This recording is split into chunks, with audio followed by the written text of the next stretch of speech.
Ya, supaya kita tidak ngantuk, Bapak Ibu berperan aktif gitu ya.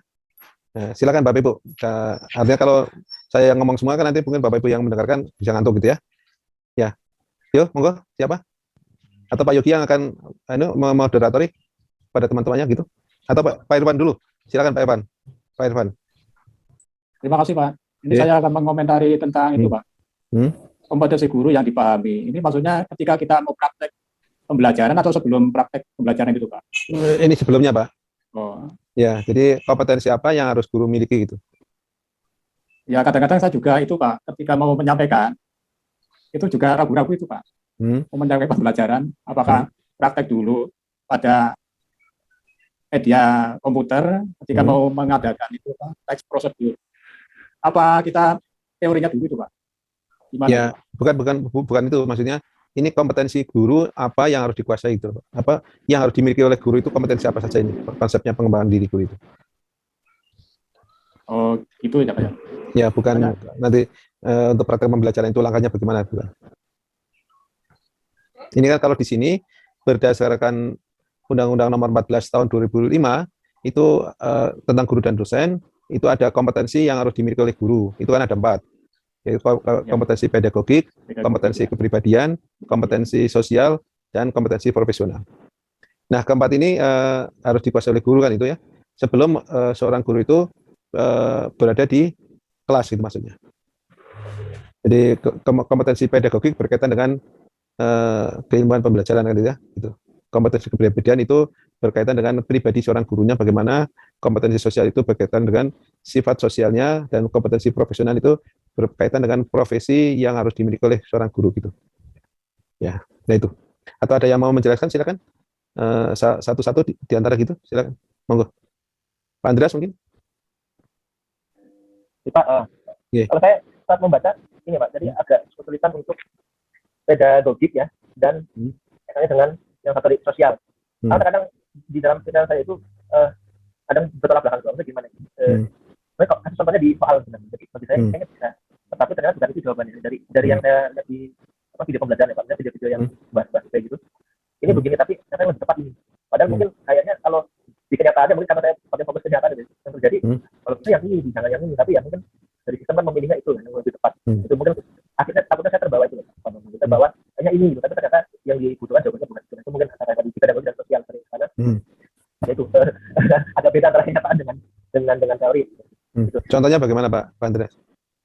Misalnya kayak ada siswa yang tidak misalnya lulus mata pelajaran apa tidak lulus UKM apa nah, terus bagaimana ada yang mencalonkan untuk itu dari media atau ada apa tuh kayak tambahan belajar gitu. Nah, kalau saya pribadi kalau karena waktunya mungkin singkat ya dan saya sangat padat gitu agenda ya mungkin kalau untuk tambahan belajar sulit, tapi bisa jadi jawabannya ke situ gitu. Sehingga mungkin yang dibutuhkan adalah nanti kata kuncinya ya Pak Bambang, ini apa begitu, sehingga jawabannya itu sudah kata kunci. Jadi kalau bagi saya tambahan pelajaran pada waktunya gitu kapan, tapi ternyata jawabannya di situ. Ya. Itu kemarin beberapa soal sih saya pernah. Atau mungkin analoginya gini Pak Andreas. Kalau Pak Andreas lapar itu harus apa gitu? Antara minum dan makan itu.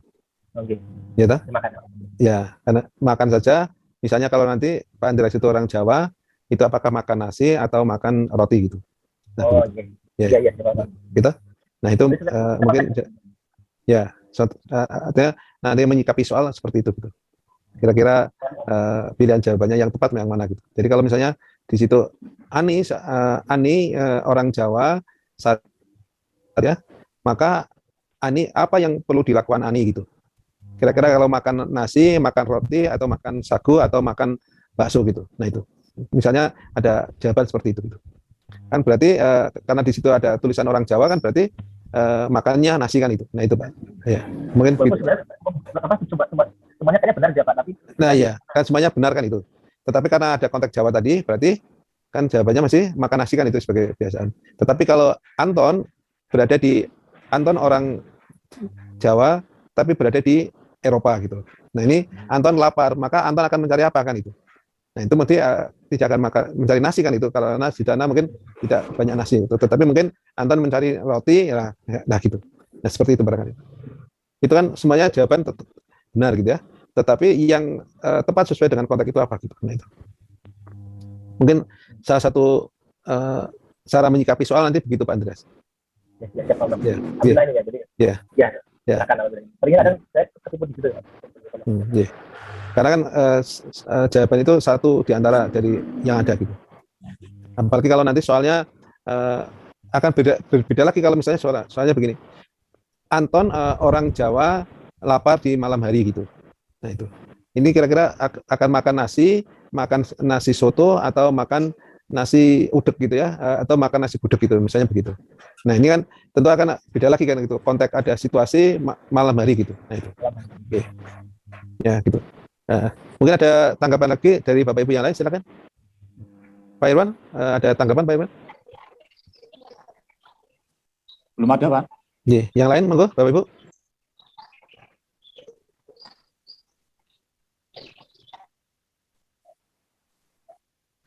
Yo, kita Pak Adi ada, Pak Adi? Pak Adi Priyanto ada?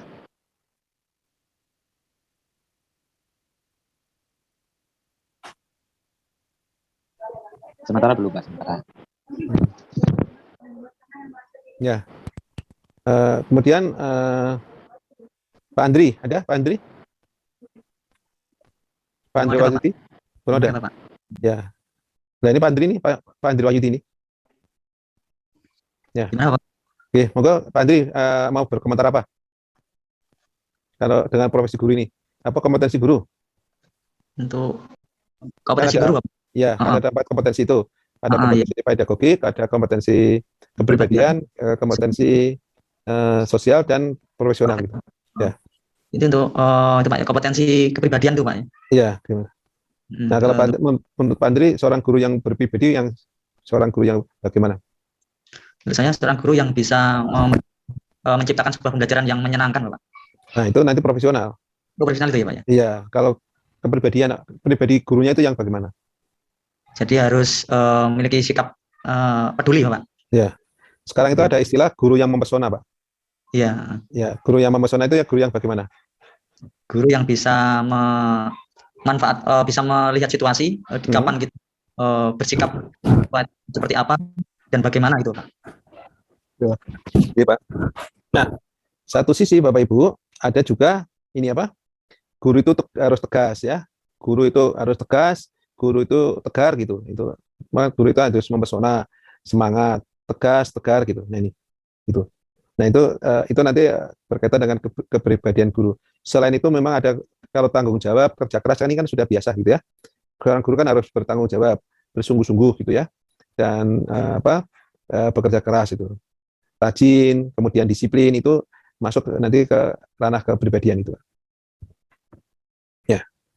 Oke, nah berikutnya mungkin ada Bu Arum Beriana ini. Iya Bapak, saya sebenarnya ingin bertanya Pak, ketika Gimana, soal pretest dulu itu ada pertanyaan seperti ini, siswa Anda mengalami kesulitan membayar uang sekolah, apa yang Anda lakukan sebagai seorang guru seperti itu? Nah kalau di praktek di lapangan, asli kenyataan di sekolah itu, biasanya kita itu langsung melaporkan ke kepala sekolah. Nah itu pilihannya apakah diselesaikan bersama wali kelas, dilaporkan kepada kepala sekolah, atau kita sebagai guru berusaha menyelesaikannya terlebih dahulu. Nah itu pilihannya hampir mengecoh semua Pak. Tapi saya karena ingat di lapangan, biasanya kan dilaporkan ke kepala sekolah, biar kepala sekolah cari solusi. Nah itu sebetulnya yang betul itu bagaimana Pak alurnya? Terima kasih. Iya, nah di situ ada konteks saudara sebagai seorang guru atau sebagai seorang pemimpin? Sebagai seorang guru pertanyaannya. Nah, ya. Kalau seorang guru berarti harus itu solusi yang harus diselesaikan oleh guru atau oleh pemimpin itu? Oh, oleh seorang guru Pak. Nah kalau seorang guru, ibu harus bagaimana gitu, ya gitu, ya. Nah itu Bu. Oh iya Pak. Di sinilah ada semacam tuntutan sosial dari seorang ibu sebagai seorang guru gitu. Ya. Tapi bukan terus mengatakan begini, ya kamu nasibmu gitu, tidak boleh begitu. Itu kalau seperti itu namanya guru yang tidak bersosial gitu.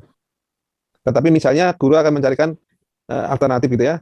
Pertama mungkin akan mencarikan mencarikan alternatif beasiswa atau mencarikan alternatif bantuan gitu ya. Nah setelah itu dilakukan oleh seorang guru ternyata belum berhasil, nah baru guru berkoordinasi dengan pimpinannya gitu ya, sebagai apa bagian dari proses kolaborasi dengan unsur yang lain gitu. Nah itu gitu mungkin Bu.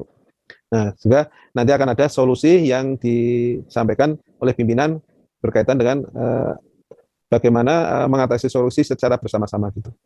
Tapi tidak terus ini sedikit-sedikit langsung ke lapor pimpinan itu. Nah, terus tanggung jawab sebagai seorang guru bagaimana gitu. Sama halnya nanti misalnya ada kasus, kalau ada kasus berkaitan dengan orang tua, kaitan dengan kasus anak berkaitan dengan orang tuanya gitu. Nah, itu apakah guru terus akan melempar ke BP atau ke yang lain gitu. Nah, ini kan kalau dilempar ke BP berarti guru tidak punya jiwa sosial atau empati untuk bagaimana menangani kondisi siswanya gitu. Nah, seperti itu. Itu soal jebakan itu. Oleh karena itu nanti yang harus diperhatikan adalah soal itu ada konteks apa di soal itu. Ataukah kalau tadi saya katakan kalau itu konteksnya adalah pribadi seorang guru, berarti di situ kan yang diminta tanggung jawab adalah seorang guru, bukan dalam konteks kepemimpinan gitu ya. Kalau itu konteks kepemimpinan, guru memang membuat laporan kepada pemimpin gitu. Nah seperti itu Bu, kira-kira. Karena itu tadi sama dengan Pak Andreas tadi ya. Jadi kalau misalnya makan orang Jawa dengan makannya orang Sunda atau orang Jawa, kalau di Indonesia kan orang Jawa dan Papua gitu ya. Kalau Ani yang lahir di Papua, saat ini lahir dan besar di Papua, saat ini dia lapar gitu. Maka Ani harus makan apa? Sagu atau nasi? Ya itu. Misalnya seperti itu. Contohnya seperti itulah. Artinya kan Ani lahir dan dibesarkan di Papua. Berarti kalau di Papua makannya apa, Bu? Sagu, Pak. Sagu. Nah, gitu. Nah, ini maka mereka akan makan sagu gitu ya. Nah, itulah pertanyaan jebakan yang ada konteks apa yang hadir gitu. Nah, ini. Itu yang seperti itu. Ya. Ya, sampai di sini mungkin ada pertanyaan, silakan. Ada pertanyaan lain? Berkaitan dengan kompetensi seorang guru itu. Itu tadi kompetensi kepribadian dan kompetensi sosial. Nah, kalau saya ada pertanyaan begini, mulai tahun 2021 pemerintah adanya perubahan menteri, maka pemerintah melakukan perbaikan kurikulum gitu. Ini kalau begitu, mengapa begitu gitu ya? Pertanyaannya, jawabannya setiap ada perubahan menteri ganti kurikulum gitu ya. Itu. Nah, terus ada pertanyaan bahwa kurikulum itu berubah karena mengikuti perkembangan zaman yang terus berubah gitu. Ya, terus ada lagi pertanyaan jawaban bahwa kurikulum itu berubah dalam satuan waktu periode-periode tertentu gitu. Kira-kira dari tiga itu jawabannya apa, Bu? Ya, Bapak Ibu? Kalau menurut saya, Pak, itu setiap pergantian pejabat itu biasanya pergantian kurikulum baru, Pak. Terus yang kedua itu biasanya siklusnya rentang waktunya 5-7 tahun, Pak, pergantian kurikulum.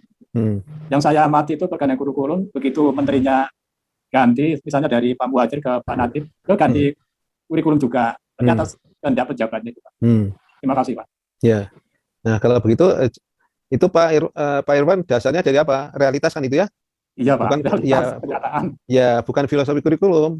Padahal di situ yang ditanya adalah filosofi kurikulum. Ya, oh iya, Pak. Ya, kalau filosofinya, kalau pertanyaannya berapa waktu rata-rata kurikulum di Indonesia berubah, lah itu baru tadi ada 5-7 ya, atau ya, 5 atau 10 tahun gitu. Nah itu. Nah seperti itu. Itu jawabannya rentang waktu itu tadi, Pak. Tapi kalau setiap waktu kurikulum itu berubah. Nah itu kira-kira dasarnya filosofi atau realitas gitu. Realitas, Pak. Kalau setiap pergantian menteri itu realitas. Ya, itu kan realitas. Tapi kalau bahwa kurikulum itu selalu akan berubah gitu, itu apa kira-kira? Filosofi, Pak. Nah, gitu ya. Nah, itu. Ya. Jadi nanti Bapak Ibu perlu cermat hal-hal seperti itu gitu maksudnya. Ya, begitu Bapak Ibu. Mungkin ada pertanyaan lain, silakan. Ini Pak, satu lagi Pak tentang mempesona itu, Pak. Ketika kita mau masuk itu, guru itu sudah menunjukkan wajah senyum atau gimana, Pak? Ya, kalau Bapak kira-kira kalau Bapak melihat wanita yang mempesona itu wanita yang bagaimana? Ya, yang anggun, yang enak dipandang, Pak. Nah, gitu. Jadi kalau begitu, kalau Bapak menemukan wanita mempesona itu biasanya di mana, Pak? Ya, pakaiannya rapi, terus ketika mau masuk itu jalannya juga agak dibuat-buat, Pak. Iya, yang Bapak temukan di mana biasanya? Performanya, Pak. Nah, ya maksudnya biasa ditemukan wanita-wanita mempesona atau orang-orang mempesona itu di mana? Ya bingung ya Pak. Nah, ya di bank atau di pasar. Oh, kalau di bank itu biasanya memesonanya pakaiannya, terus apa dandanannya Pak. Ya, terus perilakunya bagaimana? Kalau perilakunya biasanya ramah-tamah dan senyum Pak. Suka senyum. Ya, itu kalau di bank ya. Kalau di pasar? Kalau di pasar cukup, ya pokoknya pakaiannya yang sederhana Pak. Pakaiannya dalam artian rapi atau tidak? Ya pakaiannya begitu, ya rapi lah. Ya kan itu mesti kan pakainya rapi, tidak mesti harus mahal kan itu ya? Tidak mahal, yang penting sederhana, rapi. Nah, kan mesti ada rapi, kemudian kemudian apa itu menutupi auratnya kan itu ya? Iya. Gitu. Nah, gitu. Itu paling tidak seperti itulah.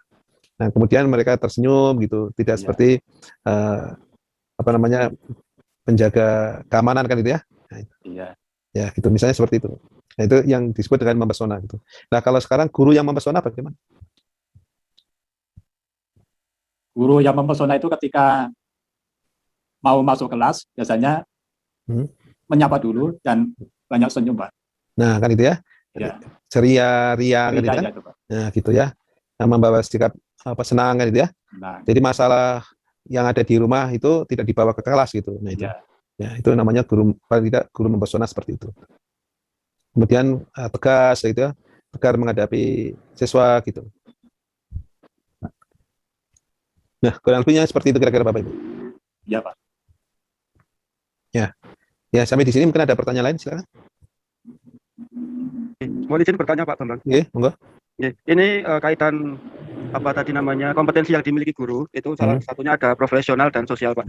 Nah, itu kalau contoh profesional kita sedang mengajar, kemudian di apa namanya ada kabar tetangga dekat rumah kita ada yang meninggal, itu apa yang harus dilakukan Pak? Apakah kita harus menyelesaikan mengajar dulu atau mengajarnya kita tinggal atau bagaimana Pak? Ya, supaya Bapak Ibu juga berkategori sosial dan profesional.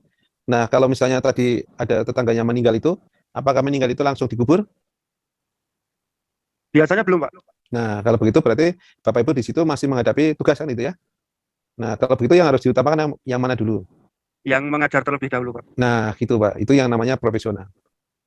Ya, jadi, ya, artinya Bapak Ibu menyelesaikan tugas yang ada di sekolahnya kan itu. Sekarang apa? Yang sosial tadi kan masih bisa berikutnya gitu nanti kan itu ya. Nah, itu. Sementara kalau siswanya ditinggal, maka siswanya akan bagaimana?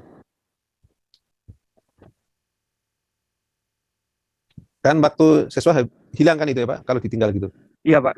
Ya, nah itu yang akhirnya kalau seperti itu, Bapak Ibu mengutamakan sosial, itu Bapak Ibu tidak profesional gitu. Karena sosial tadi bisa ditunda gitu. Sedangkan di depan kelas Bapak Ibu kan tidak bisa menunda gitu. Kalau kemudian ditunda, waktunya kan hilang gitu loh. Dan tidak bisa dibalikkan lagi gitu. Walaupun Bapak Ibu bisa mengganti waktu yang lain, tetapi waktu saat itu kan hilang gitu. Nah ini, nah itu yang perlu diperhatikan itu. Dan itu pertanyaan jebakan itu. Untuk mengukur bagaimana tingkat tingginya profesionalisme guru gitu. Nah, itu. Nah, tetapi sebaliknya kalau ada tetangga yang meninggal, apa yang Bapak Ibu harus lakukan itu? Nah ini pertanyaan berkaitan dengan sosial.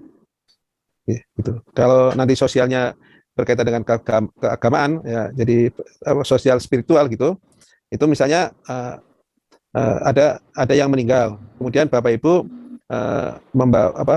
membawakan, karena biasanya kalau orang meninggal itu kan ada tamu gitu ya Bapak Ibu. Iya Bapak Ibu, ada yang ya kan itu. Nah misalnya Bapak Ibu berinisiatif untuk menyediakan air minum gitu, kan itu yang dia akan dibutuhkan orang gitu ya. Nah itu kalau seperti itu. Pak ada ini kasus Pak Irwan, tetangga yang ada apa? Pak Irwan ada kasusnya tetangganya Pak Irwan ada yang meninggal. Lalu Pak Irwan tanpa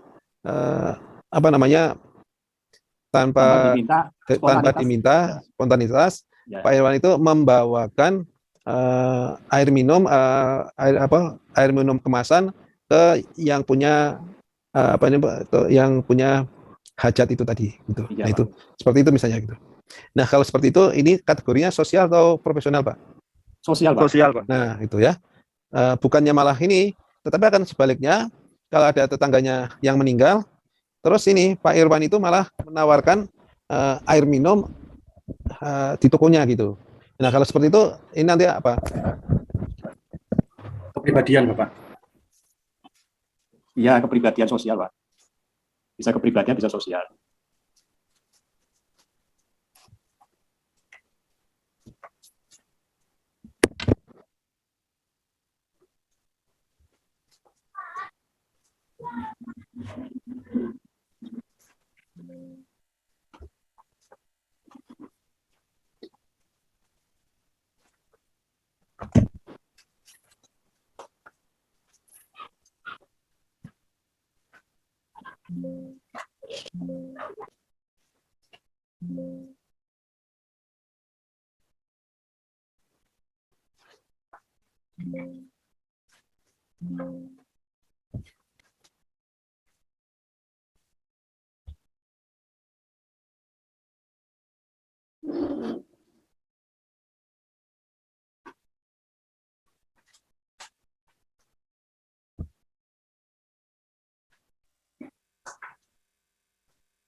Halo, Bapak Ibu?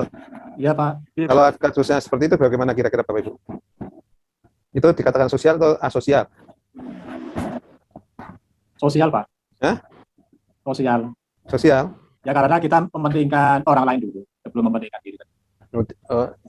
Itu tadi di situ kan menawarkan air minum, Pak. Oh, menawarkan. Bapak itu, iya, Bapak sebagai pemilik toko menawarkan air minum itu. Pada asosial, Pak, berarti. Nah, ya itu. Oke. Nah, seperti itu, Bapak. Menawarkan, ya, betul, Pak. Ya, tapi kalau kita nggak menawarkan, nah, tetapi kalau membantu, lah beda hal gitu ya. Oke. Nah, seperti itu soal-soal yang menggambarkan jebakan itu ya, Pak. Iya, biasanya jebakan itu, Pak. Ya, kira-kira seperti itu, Pak, yang berkaitan dengan kompetensi sosial, pedagogi, dan profesional. Nah, kaitannya dengan profesional, sekarang itu muncul kurikulum baru kan itu ya, Bapak Ibu. Nah, apa yang harus Bapak Ibu lakukan misalnya secara profesional? Ini berkaitan dengan profesi Bapak Ibu. Mengikuti pelatihan untuk menambah ilmu mungkin, Pak. Ya, selain mengikuti pelatihan, yang utama kalau belum ada pelatihan itu misalnya, Bapak Ibu harus bagaimana? Yang pertama itu kita membaca juknisnya dulu, Pak. Juknis dan juklapnya.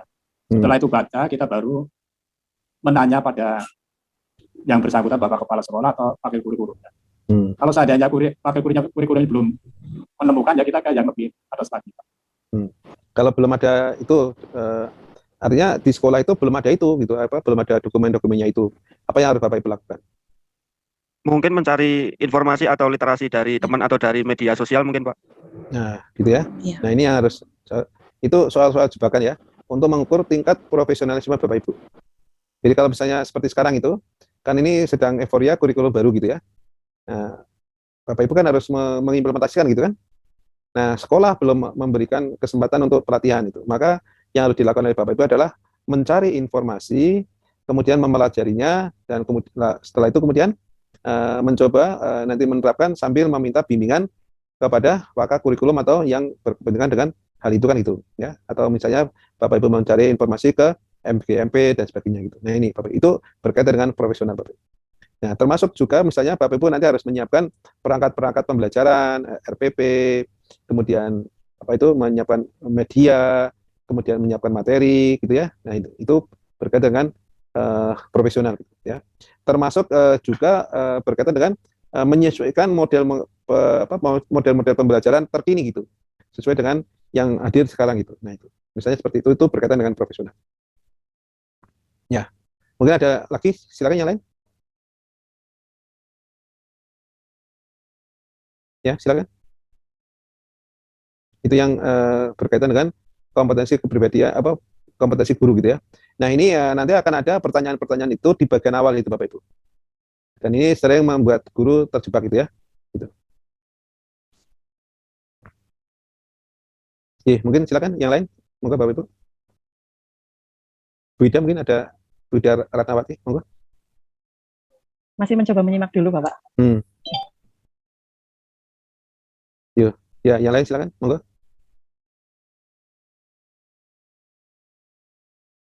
Ya, atau Bu Reza, Nurul Fahmi. Silakan. Sementara ini Bapak Ibu harus proaktif ya, agar begini, kami berharap Bapak Ibu tidak mengulang itu ya, karena kalau mengulang itu ribet ya, satu ribet administrasinya, kedua Bapak Ibu mesti harus mengeluarkan pendanaan untuk membayar ikutnya, kemudian yang ketiga waktunya mesti akan berubah ya, gitu, dan nunggu waktunya itu kita tidak tahu gitu kapan akan ada lagi gitu. Nah itu yang oleh karena itu harapan kami Bapak Ibu sungguh-sungguh gitu. Ya, silakan Bapak Ibu. Mungkin ada yang lain, monggo.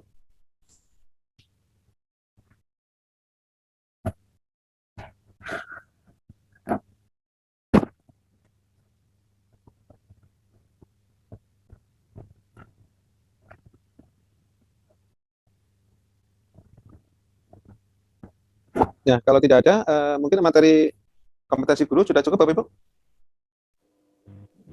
Oke, Pak. Cukup, Pak. Oke, kalau sudah, silakan berikutnya Bapak Ibu untuk mendukung kompetensi pedagogik, Bapak Ibu bisa cek kata-kata kerja operasional Bapak Ibu. Yang kedua ya, itu biasanya kaitannya dengan kompetensi pedagogik nanti. Menyusun RPP yang kata kerja operasional gitu, atau menyusun tujuan pembelajaran dengan kata kerja operasional gitu. Ya, Pak Yogi, mohon bisa dibantu lagi yang kedua Pak Yudi. Iya, Bapak.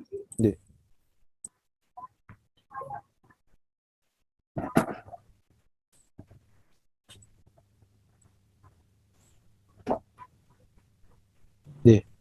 Nah, ini Bapak Ibu, ini ada kata kerja operasional mulai dari mengingat sampai apa Bapak Ibu mencipta ya? Iya, Pak. Ya, kira-kira ini kalau dilihat dengan levelnya itu ada 3 level ya. Ada low, middle, dan high gitu. Yang low itu kira-kira kompetensi yang mana Bapak Ibu? T1, T2. Mengingat dan memahami, Pak. Ya, mengingat dan memahami ya. Nah itu, nanti kalau kompetensinya masih seperti itu, misalnya mengingat, ini dengan kata kerja apa ini? Mengingat itu, mengetahui ya, gitu, atau kata kerja menemukan kenali gitu ya. Nah itu, menyebutkan, melafalkan gitu. Tuh ya. Nah ini yang itu kalau nanti seperti itu masih kata kerja yang level bawah gitu. Kemudian kalau menerjemahkan, menafsirkan, kemudian memperkirakan. Nah, tapi kalau menerjemahkan teks itu nanti beda lagi, itu bukan C2 ya, tapi sudah bisa menerapkan itu ya, itu. Oke. Nah, kemudian kalau ada kompetensi berikut itu, KD-nya itu menelaah struktur dan kebahasaan teks itu ya. Kalau muncul menelaah struktur teks eksposisi misalnya gitu. Itu masuk ke mana Bapak Ibu? C4, Pak. C4 ya. Analisis. Nah itu. Nah, seperti itu Bapak Ibu. Itu yang Bapak Ibu harus paham itu. Nah, sementara kalau misalnya diminta untuk itu C4, C3 dan C4 itu kan masih level middle Bapak Ibu. Yang harapannya ke depan itu adalah high order tinggi atau itu ya. Maka kalau itu paling tidak kan C5 dan C6 gitu ya. C6, ya. Ya. Nah ini. Itu misalnya apa Bapak Ibu kompetensinya? Menyajikan. Ya, mendemonstrasikan, Pak. Mendemonstrasikan atau menyajikan, mempresentasikan itu C6 Pak tadi. Iya, C6 ya. agak sulit, Pak. Ya, agak sulit ya. Kalau C5 itu mengevaluasi Bapak Ibu. Nah, ini yang Bapak Ibu harus pahami betul itu ya. Itu untuk mendukung kompetensi pedagogi Bapak Ibu. Nanti akan ada soal misalnya KD-nya ini kalau dibuat indikator atau tujuan yang berlevel C berapa gitu, nah itu maka Bapak Ibu ini mencermati penggunaan kata-kata kerja ini itu. Bentuk soalnya akan seperti itu Bapak Ibu. Ya. Sampai di sini mungkin ada pertanyaan, silakan Bapak Ibu. Ini Pak, saya mau bertanya Pak. Yeah. Itu ketika nanti ada pertanyaan itu nggak menyangkut SMP, SMA atau SMK Pak. Misalnya nanti kalau ada, misalnya ada C2, C3 itu kita harus menguasai semuanya Pak. Iya Pak, itu umum Pak. Karena nanti kan yang ikut tes kan tidak hanya SMP, SMA atau SMK Pak, semuanya. Oh gitu Pak. Gitu? Maka di situ kan pesertanya bisa dari SMP, hafal bahasa Indonesia, tapi dari SMP, SMA, dan SMK begitu. Maka di situ tidak. Yang kita dari SMK harus mempelajari menyesuaikan itu. Iya Pak, menyesuaikan itu Mas. Ya, pasalnya Pak, ketika saya tes itu ada soal yang saya pelajari untuk SMK, tapi ternyata yang keluar C3, C4 Pak, itu Pak, ketika tes itu. Alhamdulillah ya lolos Pak. Ya, contohnya seperti apa? Ya, contohnya itu misalnya membuat grafik verbal itu Pak, ada C3. Itu saya kadang-kadang juga ini masuk C5 atau C4 ya. Itu kadang-kadang begitu Pak. Ya, intinya itu Pak. Maka yang perlu dihafal adalah ini, kalau menerapkan itu menerapkan teori ya. Jadi ada teori tentang struktur. Kemudian menganalisis struktur itu di tag itu dianalisis strukturnya. Nah, itu mestinya masuk ke C. Kemudian C5 ya. Ya. Kalau C5 itu menilai, Pak. Jadi kalau di tag itu strukturnya ada yang tidak sesuai gitu. Itu baru C5, Pak. Karena di situ ada mengevaluasi kan itu ya. Tapi kalau C4 itu hanya ada tag kemudian dianalisis tagnya gitu ya, strukturnya atau kebahasaannya atau apanya itu baru itu C4. Kalau menerapkan itu kan ada konsep kemudian diterapkan itu. Itu menerapkan C3. Kalau C2 itu memahami ya. Jadi misalnya menjelaskan itu C2. Mengartikan itu C2. Ya, gitu Bapak. Ya. Sampai di sini mungkin ada pertanyaan Bapak Ibu, monggo.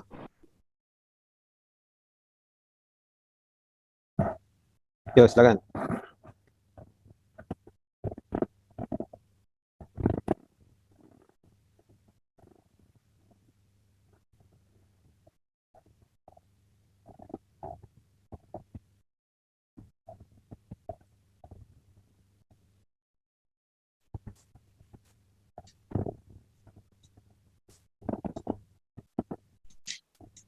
Bapak.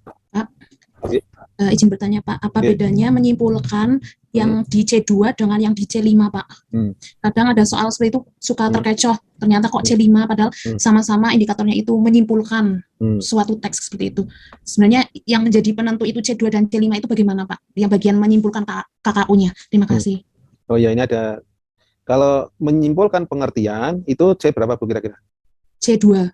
Nah, kalau menyimpulkan isi teks itu C berapa? C5. Nah, gitu. Oh, ya. Iya, Pak. Ya. Jadi menyimpulkan tapi sederhana, yaitu menyimpulkan pengertian itu C2. Tapi kalau menyimpulkan isi teks itu C5. Karena sudah menganalisis kan itu ya. Oh iya, Pak. Nah, terima kasih.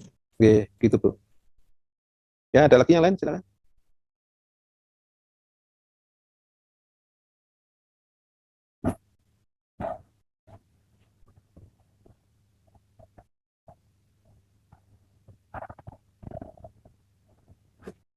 Nah, kalau tidak, sudah masih adakah pertanyaan berkaitan dengan kata-kata kerja operasional, Bapak? Kemudian ini saya berikan ya. Kalau mengetahui itu operasional tidak, Bu? Mengetahui, memahami gitu? Operasional, Pak? Apa ya? Sebenarnya tidak, Pak. Mengetahui tidak operasional. Harusnya memahami. Memahami bagaimana? Bisa? Bisa. Nggak bisa. Oh, nggak bisa. Mengapa tidak bisa? Karena tidak bisa diukur itu, Bu. Mengetahui, memahami, gitu ya. Yang bisa diukur itu menjelaskan, mengartikan, itu. Menguraikan, itu. Mengapa seperti itu bisa diukur? Kalau membaca, bisa diukur, Bapak? Bisa, Pak. Membaca bisa diukur. Apa? Mengukurnya bagaimana kalau membaca?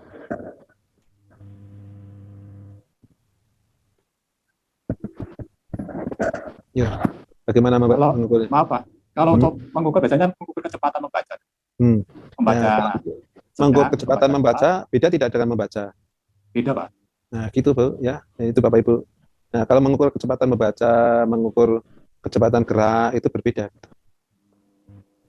Itu bisa diukurkan apa? Ada objek yang bisa diukurkan itu, Bapak Ibu. Oh iya. Kalau membaca itu kegiatan itu. Kegiatan tidak ada objek ya, Pak. Iya, menyimak itu, membaca, menyimak itu, ya. Berbicara itu nggak bisa. Itu. Ya. Oke. Ya, sampai di sini ada pertanyaan lagi, silakan. Saya Pak, saya mau bertanya Pak tambah. Ya, semisal kalau saya ingin benar-benar mengetahui peserta didik saya itu paham akan teks prosedurnya, kalau memang tidak menggunakan KKO-nya mengetahui atau memahami, terus menggunakan apa Pak? Hanya menganalisis struktur atau? Ya, menjelaskan. Menjelaskan. Ya, menguraikan itu bisa. Menjelaskan, menguraikan. Mengartikan. Mengartikan. Ya, gitu. Oke. Mengartikan teks prosedur yang mengartikan atau menjelaskan pengertian teks prosedur gitu bisa. Ya. Terima kasih Pak. Ya, yang mungkin ada yang lain silakan.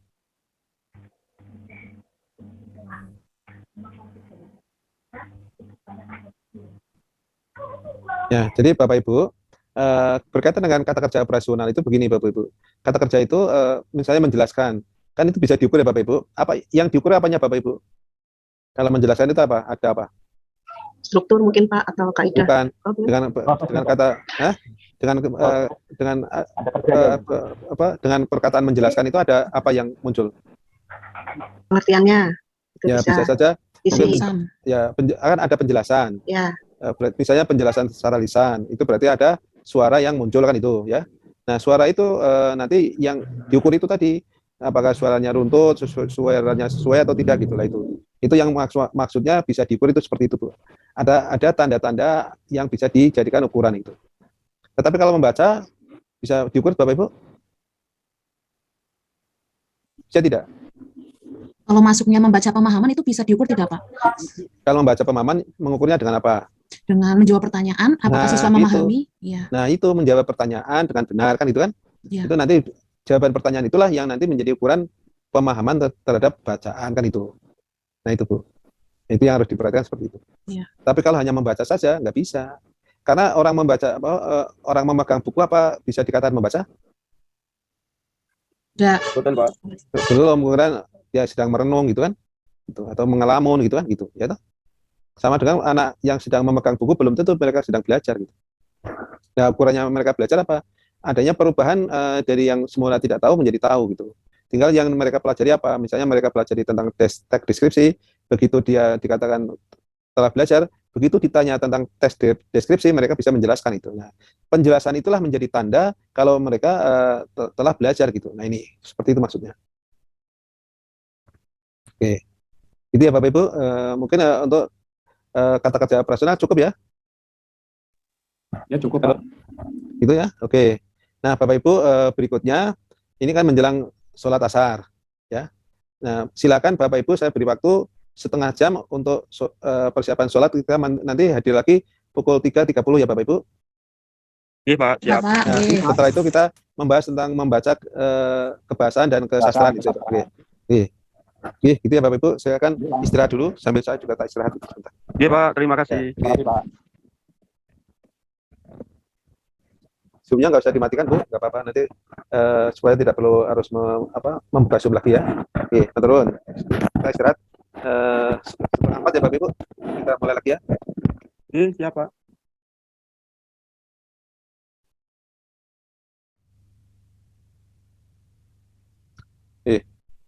Ya Bapak Ibu, ini berkait dengan hal-hal yang berkaitan dengan membaca kebahasaan dan kesastraan itu. Nah, yang pertama adalah hal-hal yang berkaitan dengan membaca kebahasaan. Ini yang sering muncul ya Bapak Ibu. Oke Pak, itu sering muncul. Oke. Yang pertama yaitu memahami berbagai teks yang meliputi kalimat topik, kalimat penjelas, ide pokok, dan makna tersirat dalam penggalan teks. Yang kedua menyimpulkan dan merangkum isi suatu teks. Yang ketiga, membedakan fakta dengan opini dalam teks. Yang keempat, mengubah sajian grafik, tabel, atau bahkan menjadi uraian. Ya. Hal yang pertama, Ada pertanyaan Bapak Ibu berkaitan dengan berbagai teks itu, memahami berbagai teks? Cukup paham Bapak, terima kasih. Kemudian yang meliputi kalimat topik, kalimat penjelas, ide pokok, dan makna tersirat dalam penggalan teks itu. Ini akan muncul selalu, biasanya agak banyak itu Bapak Ibu. Terus menyimpulkan dan merangkum isi suatu teks itu. Jadi tidak ini nanti biasanya wujudnya seperti apa Bapak Ibu? Soalnya seperti apa kira-kira Bapak Ibu? Berkaitan dengan ini.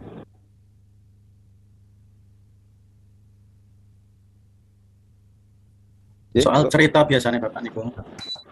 Ya, tidak mesti soal cerita Pak. Tadi ada soal apa? Ada bacaan atau teks kan itu ya. Nah itu. Nah kemudian dari bacaan atau teks itu nanti kalau misalnya yang ditanyakan kalimat topik, berarti akan mungkin dilihat satu paragrafnya atau paragraf tertentu, kemudian dari paragraf itu kalimat topiknya atau kalimat utamanya apa gitu. Nah itu yang sering muncul seperti itu. Kemudian berikutnya dalam sebuah paragraf itu nanti akan ada kalimat penjelas itu, ya. Nah, kemudian ide pokok. Ide pokok dengan kalimat topik sama atau tidak, Bapak Ibu? Halo? Berbeda, Pak. Nah, bedanya di mana, Bu? Kalau ide pokok itu yang mendasari keseluruhan paragraf, tapi kalau kalimat utama itu yang biasanya terletak di awal, di akhir seperti itu, Pak. Ya, apa bedanya antara kalimat topik atau kalimat utama dengan ide pokok? Beda Pak, izin Pak Bambang. Ya, monggo. Kalau ide pokok itu biasanya itu gambaran dari satu paragraf. Sementara kalau kalimat utama itu letaknya tadi bisa di awal, bisa di akhir, atau awal akhir. Ya itu. Ya. Utama Pak, ide pokok itu dari kalimat utama. Ya, ide pokok ada di mana? Di dalam kalimat utama Pak. Nah itu ya. Jadi kalau begitu bedanya kalimat utama dengan ide pokok apa? Kalau kalimat utama itu, maaf, sebentar Pak, nyusun kalimatnya dulu Pak. Yes. Kalau kalimat utama itu Pak Bambang, minimal harus mengandung subjek predikat, gitu nggak Pak? Ide pokok itu biasanya lebih ini Pak, lebih luas lagi dari subjek predikat. Misalnya ya Pak, paragraf ini. Misalnya di dalam paragraf itu membahas tentang bahaya narkoba, dijelaskan pertama tentang bahayanya, paragraf kedua sampai ke 5 misalnya. Di paragraf itu adalah inti dari bahaya narkoba itu bagi kesehatan atau bagi diri si pengguna. Nah kalau bicara pokok, kalau kalimat utamanya berarti ada letaknya di bagian akhir karena inti kalimat-kalimat utama yang di awal tadi. Sementara ide pokok adalah inti dari kalimat utama itu Pak. Ya, nah kalau begitu ide pokok bisa di awal, bisa di tengah, bisa di akhir tempatnya? Iya bisa Pak. Nah, yang membedakan yang utama kalimat topik atau kalimat utama dengan ide pokok apa? Nah, itu yang harus dipahami betul gitu ya. Kalimat utama adalah kalau di dalam sebuah paragraf itu ada 5 kalimat, kalimat yang mengandung ide pokok itu kalimat utama maksudnya. Nah, sedangkan ide pokok adalah ide yang memokoki kalimat utama itu. Itu. Nah, jika ide pokok bisa di awal, tempatnya bisa di awal, bisa di tengah atau di akhir, sesuai dengan kalimat utama dari paragraf itu, gitu, Bapak Ibu. Ya, iya Pak. Ya, ada pemahaman Bapak Ibu? Walaupun seringnya antara ide pokok dengan kalimat ide pokok itu sering terkacaukan dengan kalimat utama itu. Atau ide pokok itu adalah kalimat inti sebenarnya ya. Kalimat inti yang mengandung ide di dalam paragraf itu gitu.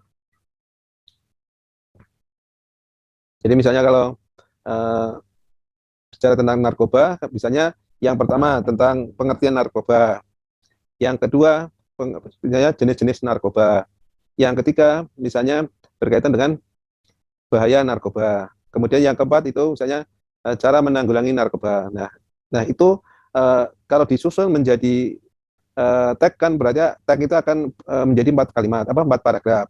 Yang masing-masing mempunyai ide pokok tadi. Yang pertama tentang pengertian, kedua tentang jenis, kemudian yang ketiga tentang bahaya, yang keempat tentang cara penanggulangan. Itu misalnya seperti itu. Nah itu dirangkai dalam satu teks tentang narkoba. yang terbangun oleh 4 paragraf itu. Masing-masing paragraf mempunyai ide pokok yang berbeda-beda. Gitu.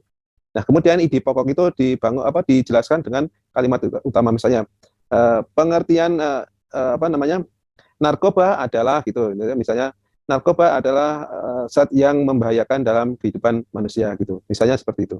Itu menjadi kalimat utama. Nah, kalimat utama tadi mengandung ide pokok gitu. Nah, itu Bapak Ibu. Oke. Ya, mungkin sekilas begitu Bapak Ibu. Ya, mungkin ada pertanyaan lain, silakan, mungkin berkaitan dengan kalimat utama dan ide pokok itu. Monggo, Bapak Ibu. Izin bertanya Pak Bambang. Iya. Berarti intinya itu untuk ide pokok paragraf itu lebih pendek ya Pak? Bisa lebih pendek daripada kalimat utama ya Pak? Iya, lebih pendek Bu. Iya, oh ya.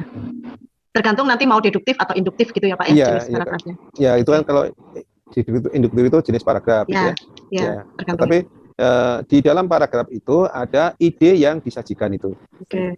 Ya Pak. Jadi ide pokok itu hadir bisa berupa frase seperti tadi misalnya pengertian gitu ya, pengertian paragraf pengertian narkoba. Itu kan frase ya Bapak Ibu. Ya. Ya, tapi kalau frase itu ditambahkan dengan penjelas, itulah nanti menjadi kalimat. Nah, kalimat seperti itu nanti namanya kalimat utama gitu. Iya. Oke, terima kasih Pak. Nah, itu yang harus dicermati betul gitu. Nah, kemudian Bapak Ibu yang perlu diperhatikan lagi, antara kalimat topik atau kalimat utama dengan kalimat penjelas harus bagaimana Bapak Ibu? Menyampaikan Bapak. Ya, monggo. Oke. Kalau kalimat topik atau kalimat utama itu biasanya kalimatnya bersifat umum, tapi kalau kalimat penjelas itu lebih hal-hal yang bersifat rinci dari kalimat topik tadi. Hadusnya kata Bapak, nggih. Ya, paling nggak begitu, nggih. Atau kalimat penjelas itu yang menjelaskan kalimat utama gitu. Jadi misalnya begini, narkoba itu ada 2 jenis, ya. Itu jenis yang satu narkoba yang digunakan untuk kesehatan dan narkoba yang membahayakan kesehatan itu. Nah, kemudian kalimat penjelasnya berikutnya adalah narkoba yang digunakan untuk kesehatan adalah narkoba yang dimanfaatkan untuk kepentingan kesehatan itu, misalnya gitu ya. Kemudian narkoba yang kedua, narkoba yang membahayakan kesehatan adalah narkoba yang mengakibatkan efek-efek jelek pada kesehatan manusia. Gitu. Nah, kalau seperti itu kira-kira nanti akan disusun menjadi berapa kalimat Bapak Ibu? Halo? Kalau seperti itu akan disusun menjadi berapa kalimat misalnya paragraf itu? Ya, halo. Jadi 3 Bapak, 3 kalimat. 3 kalimat ya. Nah, kalimat pertamanya apa Pak? Kalimat pertamanya narkoba yang untuk kesehatan dan narkoba yang merusak kesehatan. Itu kan jenis. Oh ya, jenis narkoba. Jenis narkoba ada 2 kan itu ya. Nah, itu yaitu narkoba untuk kesehatan dan narkoba yang membahayakan kesehatan. Itu kalimat pertama. Nah, kalimat itu yang menjadi kalimat utama gitu. Sedangkan kalimat kedua adalah narkoba yang tidak membahayakan kesehatan adalah gitu misalnya gitu penjelasannya gitu. Kemudian kalimat ketiga narkoba yang membahayakan kesehatan adalah gitu. Nah, itu 3 kalimat itu yang kalimat pertama adalah kalimat utama atau kalimat topik dan kalimat kedua dan ketiga adalah kalimat penjelas itu. Nah, seperti itu kira-kira. Ada penjelasan lain, silakan. Mungkin ada memberi gambaran lain, monggo.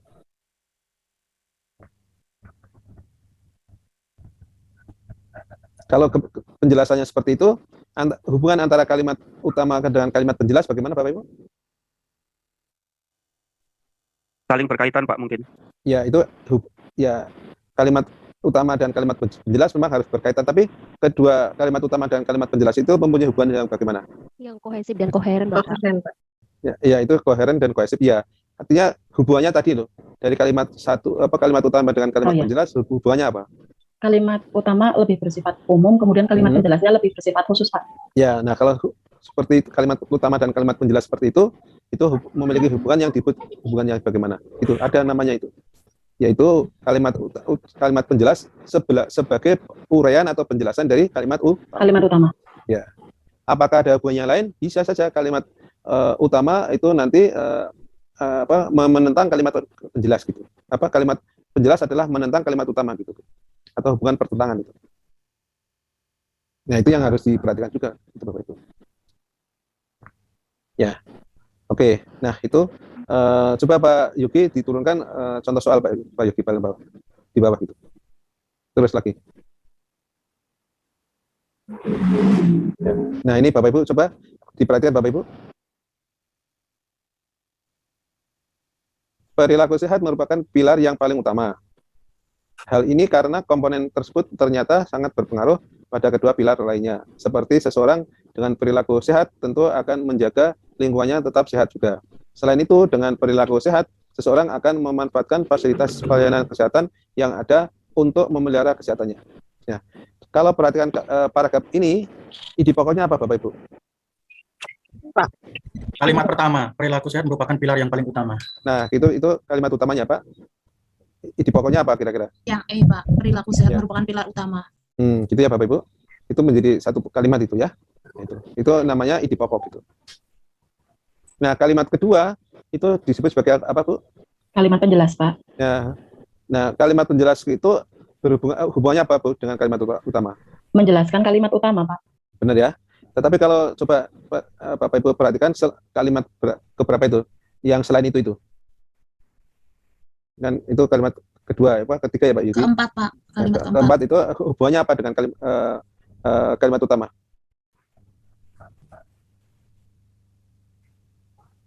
Ya. Selain itu, dengan perilaku sehat, seseorang akan memanfaatkan fasilitas pelayanan kesehatan yang ada untuk memelihara. Oke, apa itu? Itu ada kesehatan, Pak. Ya, hubungannya apa? Mungkin antara fasilitas pelayanan dan kesehatan, Pak. Hubungan pertentangan benar ya? Nah, ya hubungannya pertentangan. Ditandai dengan apa, Bapak? Selain itu konjungsinya. Nah, gitu ya. Nah, itu artinya ada hubungan antara kalimat utama dengan kalimat penjelas yang hubungannya tadi apa? Pertentangan gitu, Bapak Ibu. Nah, gitu. Sedangkan kalimat satu dengan kalimat kedua dan kalimat ketiga hubungannya bagaimana, Bapak Ibu? Padu, Pak. Ya? Tadi kalimat yang padu. Ya, semuanya padu, tapi kepaduan itu mempunyai hubungan yang bagaimana tadi? Menjelaskan kalimat utama. Ya, itu kan kalimat kedua dengan kalimat ketiga, benar. Itu menjelaskan kalimat pertama gitu. Iya. Yeah. Tetapi kalimat keempat itu sifatnya pertentangan. Nah, bertentangan ya. Karena apa? Ada kata ada konjungsi selain itu gitu. Nah, itu Bapak Ibu yang dimaksudkan seperti itu. Punya pemahaman Bapak Ibu? Iya, Pak. Iya, Pak. Alhamdulillah, Pak. Nah, ini yang nanti mohon untuk dicermati ya Bapak Ibu. Ya, kemudian soal kedua coba di bawahnya. Ya. Ide pokoknya apa Bapak Ibu?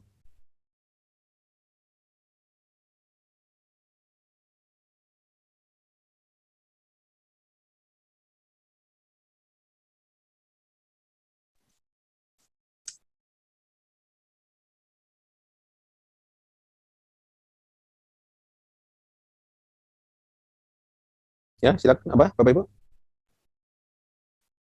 Asupan makanan yang sehat. Yang D mungkin, Pak. Yang D mungkin, Pak. D. Yang D ya. Asupan makanan sehat dan seimbang.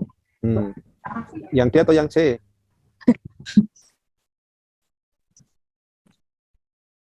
C kayaknya, Pak. Asupan itu kan asupan makanan yang sehat dan seimbang kan itu ya? Iya, Bu. Iya. Ya, yang C ya. Oke. Kalau saya yang C, Pak. Ya, yang C ya. Bukan yang D. Yang D berbeda kan, Bapak Ibu? Berbeda, Pak. Kalau itu untuk berkembang. Nah, gitu. Sedangkan memberikan asupan makanan yang sehat dan seimbang adalah cara yang baik untuk memastikan tumbuh kembang peserta menjaga tubuh tetap sehat dan kuatan itu. Berarti topik utamanya apa? Ide pokoknya adalah asupan makanan sehat dan seimbang. Sehat dan seimbang gitu. Nah, itu seperti itu, Bapak Ibu. Ya, bukan asupan makanan yang sehat untuk berkembang itu ya. Kan berbeda kan konsepnya? Beda, Pak. Iya, sama atau berbeda Bapak Ibu? Beda, Pak. Beda, Pak. Nah, ya. Nah, itu kira-kira seperti itu. Ya, mungkin yang ketiga Bapak Ibu. Contoh ketiga. Keadaan ekonomi di berbagai daerah di Indonesia menyebabkan banyak pencari kerja yang rela melakukan apa saja agar dapat bekerja di Malaysia, Singapura, dan Thailand. Mereka rela mengeluarkan uang puluhan juta agar berangkat ke negara tujuan. Sampainya di negara tujuan memang dengan mudah mereka memperoleh pekerjaan. Akhirnya pemalsuan paspor, visa, dan identitas mereka lakukan agar mudah memasuki negara tujuan tersebut. Banyak para pekerja itu yang meminta upah melebihi kemampuan kerjanya. Nah, kalimat utamanya apa, Bu? Kalimat utamanya satu, Pak. Satu. Nomor satu, nomor satu ya. Mengapa nomor satu? Karena bersifat umum, Pak. Dijelaskan beberapa kalimat penjelas berikutnya. Ya, gitu ya. Jadi itu ada kata mereka itu apa, Bu? Tandanya apa itu? Merujuk ke merujuk kalimat sebelumnya itu, Pak. Ya, apa? rujukannya kemana? Mencari kerja. Banyak pencari kerja. Gitu. Ya, banyak pencari kerja kan? Iya. Ya, gitu. Maka begitu muncul kata mereka, itu kan sudah substitusi itu, Pak. Nah, berarti mereka itu mesti merujuk ke kalimat sebelumnya. Karena itu kalimat sebelumnya menjadi kalimat utama dari gitu. Nah, ini. Nah, seperti itu, Bapak, kira-kira. Jadi ya, kalimat penjelas itu ada penanda-penanda dari kalimat utama gitu. Ya. Kira-kira ada pemahaman, Bapak Ibu? Oke, Bapak. Ada, ya, Pak. Ya, silakan. Mungkin ada yang mau menyampaikan hal yang lain, silakan. Coba tuh halaman 10, Pak, mohon maaf. Yeah. Halaman 10, Pak Yogi. Iya, monggo. Ya, ini kemarin sempat saya diskusikan dengan Ibu Bapak Guru Bahasa Indonesia, terdapat sekali perbedaan begitu. Kalau menurut saya sini jawabannya yang sebentar. Pernyataan isi teks, coba Pak Yogi. Ya ini. Nah, ini benar-benar ya.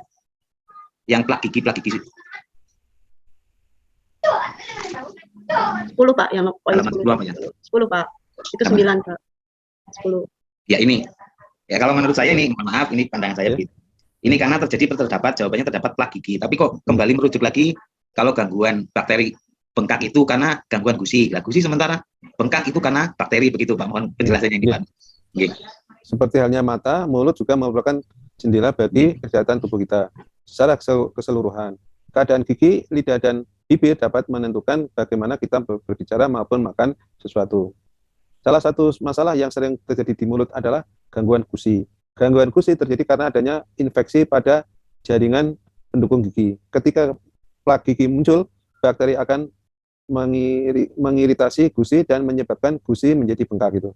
Mengapa gusi dapat membengkak gitu? Jawaban yang tepat untuk pertanyaan tersebut adalah apa, Bapak Ibu? Bakteri mengiritasi yang gusi. D, Pak. Ya, betul. Ya, bakteri mengiritasi gusi kan? Iya. Ya, yang D itu, Pak, jawabannya? Iya. Bukan bakteri bersarang di gusi kan itu? Iya. Iya, sebenarnya. Kembali ke konteksnya berarti ya, Pak, ya? Ya, gitu. Ketika plak gigi muncul, bakteri akan mengiritasi gusi dan menyebabkan gusi menjadi bengkakan itu. Gitu? Berarti jawaban yang tepat untuk pertanyaan mengapa gusi dapat membengkak, kan bakteri mengiritasi gusi kan itu? Gitu? Iya, nah gitu. Gitu Pak kira-kira. Pak, konteks Pak. Iya. Ya, bukan bakteri yang bersarang pada di gusi kan gitu ya. Ya, gitu. Nah, ini kan kecermatan dari membaca rangkaian kalimat kan Bapak Ibu? Iya, Pak. Gitu. Nah, seperti ini itu yang sering mengecoh Bapak Ibu gitu. Artinya apa? Bapak Ibu diminta untuk fokus cermat untuk fokus dan cermat pada rangkaian kalimat itu gitu. Nah, itu Bapak Ibu. Nah, ini memang ini kan membaca untuk membaca pemahaman gitu ya. Nah, ini tentu harus mencermati rangkaian kata dan kalimat yang menyusun teks itu gitu. Nah, ini Bapak Ibu. Ya, sampai di sini ada pertanyaan lagi Bapak Ibu, monggo. Dan soal-soal seperti ini cukup lumayan loh Bapak Ibu. Berkaitan dengan teks itu paling tidak mungkin ada sekitar 7 pertanyaan gitu Bapak Ibu. Ya, monggo Bapak Ibu yang lain mungkin ada pengalaman mengalami kesulitan gitu tentang hal ini gitu, monggo.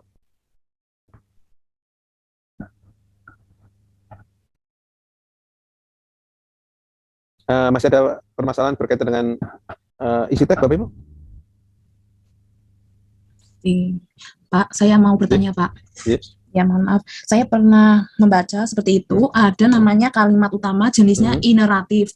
Itu ditandai dengan konjungsi namun setelah kalimat pertama. Nah, berarti setelah konjungsi namun itu di kalimat kedua itu adalah ide pokoknya. Apakah betul seperti itu, Pak? Ya, tergantung dari konteksnya, Bu. Bagaimana rumusan itunya gitu. Karena mohon maaf, tanda hanya seperti itu tidak bisa dijadikan ukuran gitu. Ya. Seperti ini, seperti halnya mata gitu ya. Ini kan mulut juga merupakan jendela bagi kesehatan tubuh kita secara keseluruhan. Nah, itu seperti halnya mata ini, itu sebagai apa, Bu? Itu adalah ini apa namanya? Kan itu konjungsi dari paragraf sebelumnya kan, Bapak Ibu? Ya, Pak. Ya. Sedangkan kalimat apa?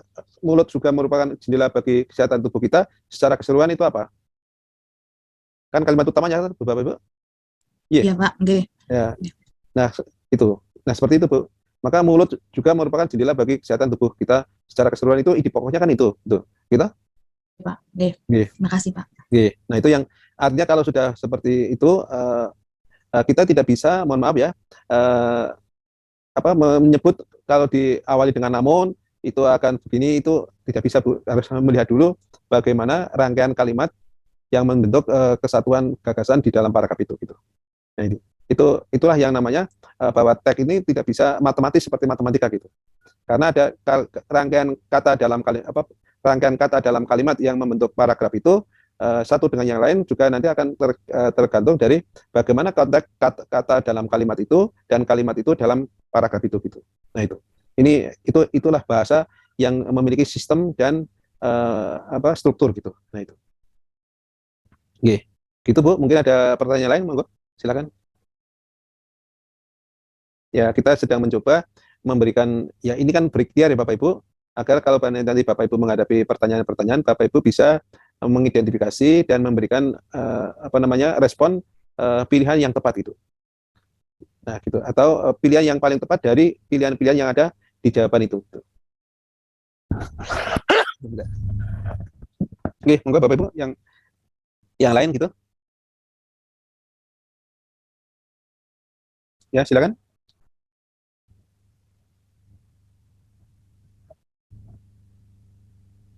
Ya, hari ini kita akhiri sebelum maghrib ya Bapak Ibu. Silakan Bapak Ibu, supaya nanti mungkin setengah 6 ya Bapak Ibu. Atau ada usul? Oke Pak. Oke, monggo.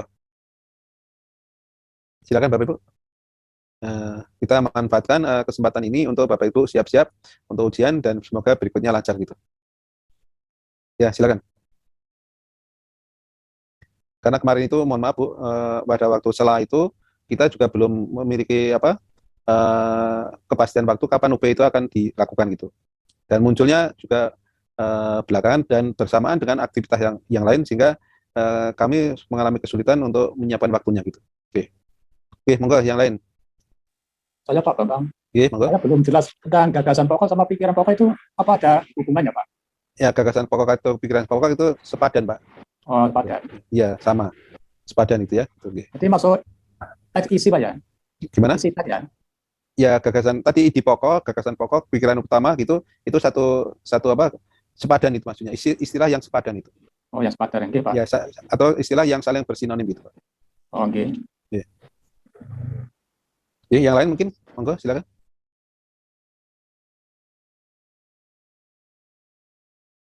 Nah, kalau tidak ada, kita masuki bagian sastra, Pak. Naik lagi, Pak. Yang membaca sastra, Pak.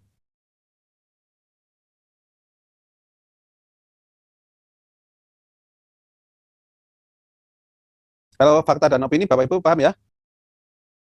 Ya, Pak. Insya Allah. Oke. Fakta itu kan yang ada datanya. Kalau opini itu pendapat itu. Oke. Ya, sekarang yang bidang sastra.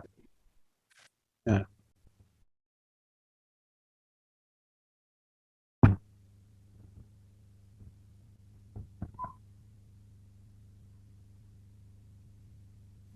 Namung niki Bapak, unsur intrinsik puisi. Ya. Nah, di sastra itu akan dibedakan antara ada istilah unsur sastra, yaitu ada unsur intrinsik dan unsur ekstrinsik gitu ya. Nah, apa itu unsur intrinsik Bapak Ibu? Unsur pembangun Pak di dalam. Ya, yang ada di dalam itu ya. Nah, unsur intrinsik itu sesuai dengan jenis karya sastranya. Jadi kalau unsur intrinsik puisi itu ada tema ya, ada amanat, ada citraan, ada suasana gitu. Nah ini itu unsur intrinsik puisi. Jadi sebuah puisi itu ada temanya, ada amanat, ada citraan, dan ada suasana gitu. Nah, tema adalah tema itu sama dengan apa Bapak Ibu? Kalau tema puisi Bu. Ya, halo? Tema dengan amanat sama tidak Bu? Benten Pak. Beda Pak. Beda Pak. Ya, di mana bedanya? Kalau amanat pesan yang ingin disampaikan pengarang kepada pembaca, kalau tema itu ide yang mendasari suatu karya itu dibuat begitu Pak. Oke, ya gitu ya Bu. Tema itu sama dengan tema puisi atau apa itu sama dengan apa yang mendasari tulisan itu gitu ya. Itu. Sedangkan amanat adalah pesan apa yang ingin disampaikan kepada pembacanya. Atau nasihat apa atau hal apa yang ingin disampaikan kepada pembacanya gitu. Nah ini. Yang amanat itu tentu sesuai dengan temanya gitu. Ya, nah ini. Sedangkan citraan adalah visual, bisa citraan visual, citraan auditif, kemudian citraan taktil atau raba, bau, rasa itu lidah atau dan perasaan atau hati gitu. Jadi ada citraan visual, citraan auditif atau pendengaran, kemudian citraan raba, citraan lidah dan citraan hati itu. Nah ini itu yang harus Bapak Ibu cermati betul gitu ya. Nah, itu nampaknya ada di puisi itu ya. Nah itu ya, yang harus Bapak Ibu cermati betul itu ya. Suasana kondisi hati jika dibaca, jika misalnya senang, bahagia, kecewa, marah, sedih, kusuk dan lain-lain itu suasana puisi gitu ya. Nah itu. Nah, silakan mungkin di sini ada yang mau menjelaskan, monggo. Ini materi pokok yang sering mengecoh Bapak Ibu itu. Dan ini juga menjadi bagian dari nanti pembelajaran kompetensi materi yang Bapak Ibu perlu belajarkan kepada peserta didik kita.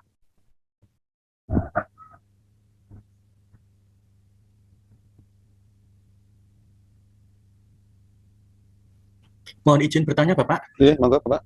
Untuk ini di luar puisi cerpen kalau tidak salah. Itu ada sudut pandang itu. Sudut pandang itu kalau saya mengajarkan ada sudut pandang orang pertama dan orang ketiga ya Bapak. Iya, ya. Itu tapi masuk ada, tapi ada yang saya cari referensi di internet ada sudut pandang orang kedua Bapak. Iya. Ya, Pak. Apakah memang ada sudut pandang orang kedua? Iya, sudut pandang orang kedua kan menggunakan kata kamu itu, Pak. Ya. Kan ada orang pertama menggunakan aku atau nama orangnya gitu. Sudah ada sudut pandang orang kedua menggunakan kata kamu atau Anda gitu. Kalau sudut pandang orang ketiga menggunakan kata dia, mereka kan itu ya, Pak? Nggih. Ya, gitu. Nggih, Pak. Itu masuk dalam apa, Pak? Unsur intrinsik cerpen. Cerpen atau novel kan itu ya? Nggih. Ya. Nggih, Pak. Nggih, matur suwun, Bapak. Sami-sami. Ya. Kalau di drama ada tidak, Pak? Di drama sudut pandang orang pertama dan ketiga kelihatannya, Pak. Ya. Mengapa begitu ya? Karena bentuk drama adalah dialog, Bapak. Ya, gitu ya. Nah, itu yang harus dicermati betul itu.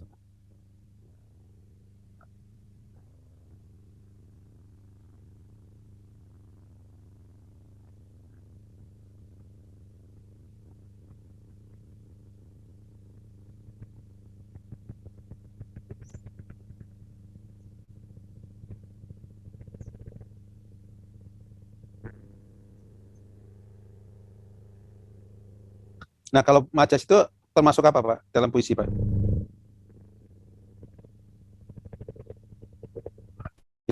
Majas itu masuk apa, Pak? Gaya bahasa. Ya, benar. Nah, ya, gaya bahasa ya. Itu masuknya unsur instinktif atau bukan? Masuk, Pak. Ya. Masuk ya. Itu unsur instinktif puisi ya, itu kan? Ya. Ya, silakan untuk diturunkan sedikit, Pak. Itu ada puisi, contoh puisi. Ya, terus berikutnya. Nah, ini. Ya. Ya, ada yang bisa menjelaskan Bapak Ibu tentang puisi ini? Silakan.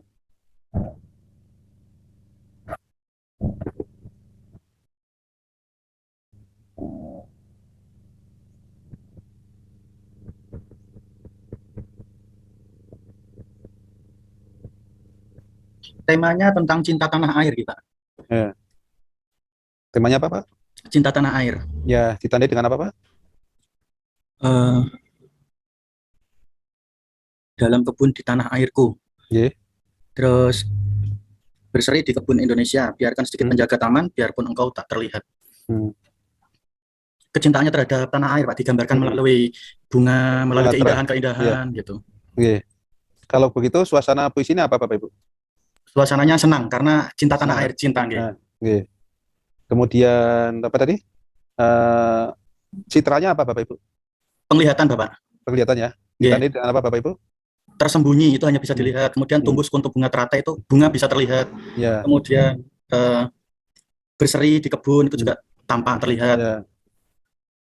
Ya, Soroja, Kembang, Gemilang, Mulia gitu ya. Gitu. Nah itu kira-kira seperti itu Bapak Ibu. Silakan yang lain, silakan Bapak Ibu. Itu tadi Pak Yogi, ya. Kan tidak hanya Pak Yogi yang ingin lulus kan? Semua insya Allah. Nah ya, monggo Bu Istiqomah.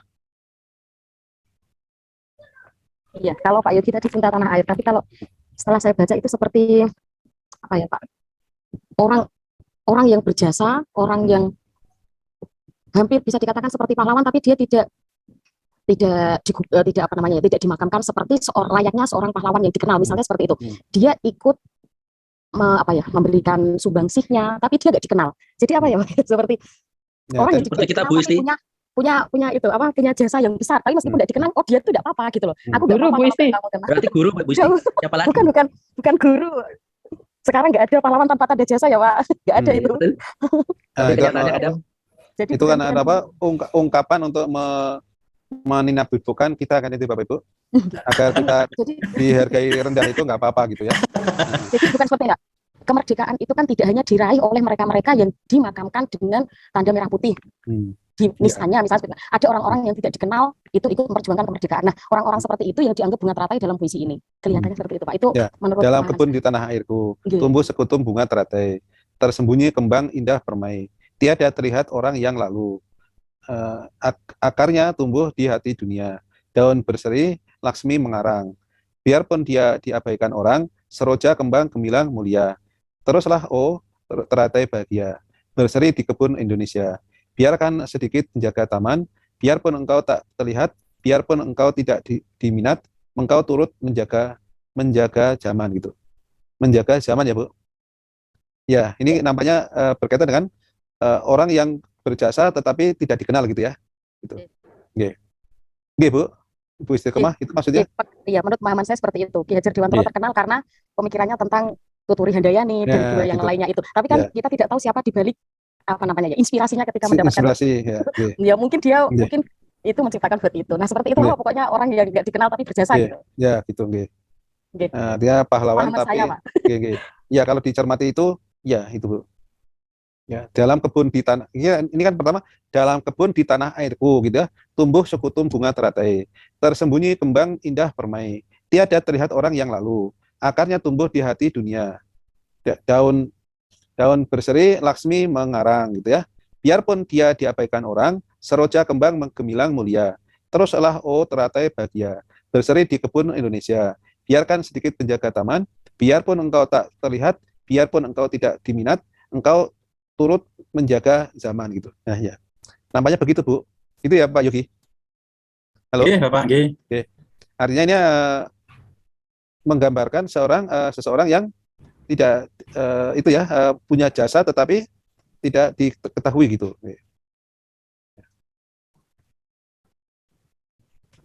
Teratai kepada Ki Hajar Dewantara gitu. Nah itu kan artinya Pak Ki Hajar Dewantara itu digambarkan orang yang berjasa tetapi tidak gitu ya Bapak Ibu ya. Ini teratai kepada Ki Hajar Dewantara. Nah itulah puisi ya Bapak Ibu. Yang satu yang dengan lain bisa memaknai, tetapi satu sisi yang lain juga ada hal-hal karena itu puisi dirangkai dengan kata-kata itulah yang dijadikan ukuran pemaknaan kita kan itu. Ya. Nah itu penafsiran tetap boleh, tetapi penafsiran juga harus memperhatikan bagaimana kata-kata yang dipakainya gitu. Itu Bapak Ibu. Mungkin ada yang memberi penjelasan lain, silakan. Ya, silakan Bapak Ibu.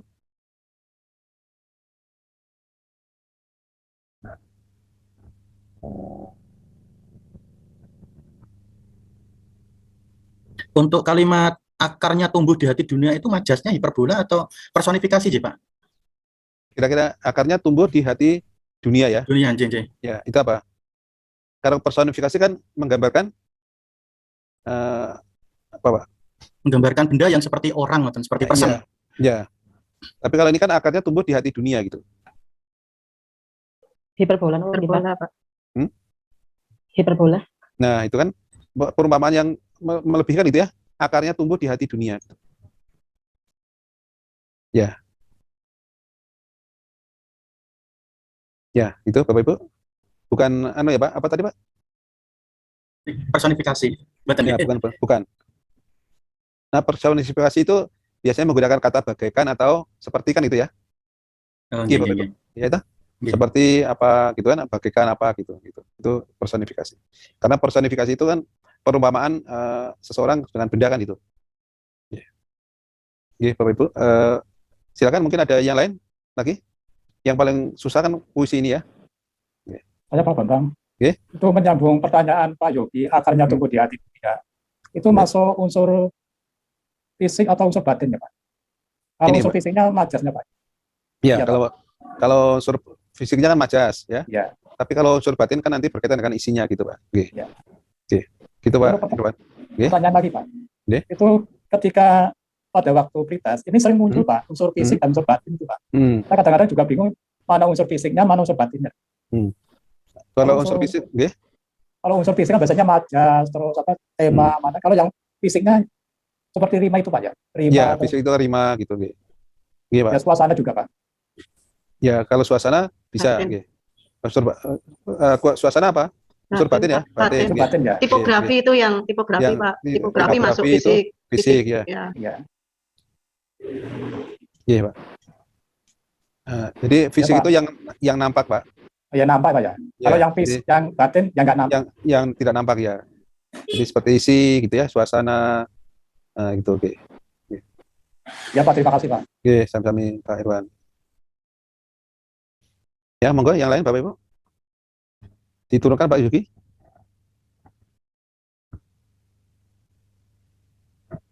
Nah, ini unsur inspirasi puisi, makna lambang bunga teratai pada larik puisi tersebut adalah siapa Pak? Tokoh pendidikan. Tokoh pendidikan ya? Tokoh pendidikan Pak. Ya, maka bunga teratai itu dijadikan sebagai apa Bapak Ibu di dunia pendidikan? Lambang apa Bapak Ibu? Perumpamaan, lambang. Lambang apa Bapak Ibu? Ilmu pengetahuan Bapak. Bunga teratai dalam dunia pendidikan kita itu menjadi lambang apa? Pramuka itu ada apa? Tunas kelapa. Bukan yang ada teratai itu? Oh, nah, simbol. Lambang kemuliaan mungkin Pak. Simbol kehidupan. Bunga teratai. Iya. Keteguhan, kemuliaan, mungkin. Simbol kebangkitan Pak. Oh gitu ya. Kebangkitan dan pendidikan. Iya, ya itu Pak. Artinya bunga teratai ini adalah tokoh pendidikan kan itu ya Pak? Iya Pak. Ya, terus di bawahnya Pak. Ya ini. Maksud puisi tersebut adalah apa Pak?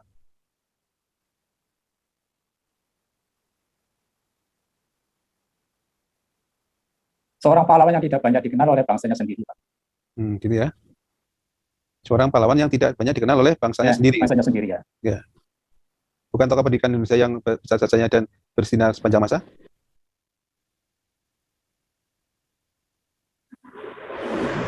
Itu menggambarkan sekarang kan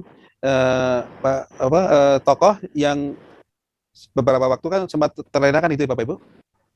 Iya. Ya. Artinya itu tentang Tuturi Handayani yang terlenakan, kita silau dengan paham-paham dari luar gitu ini. Namanya begitu harapnya.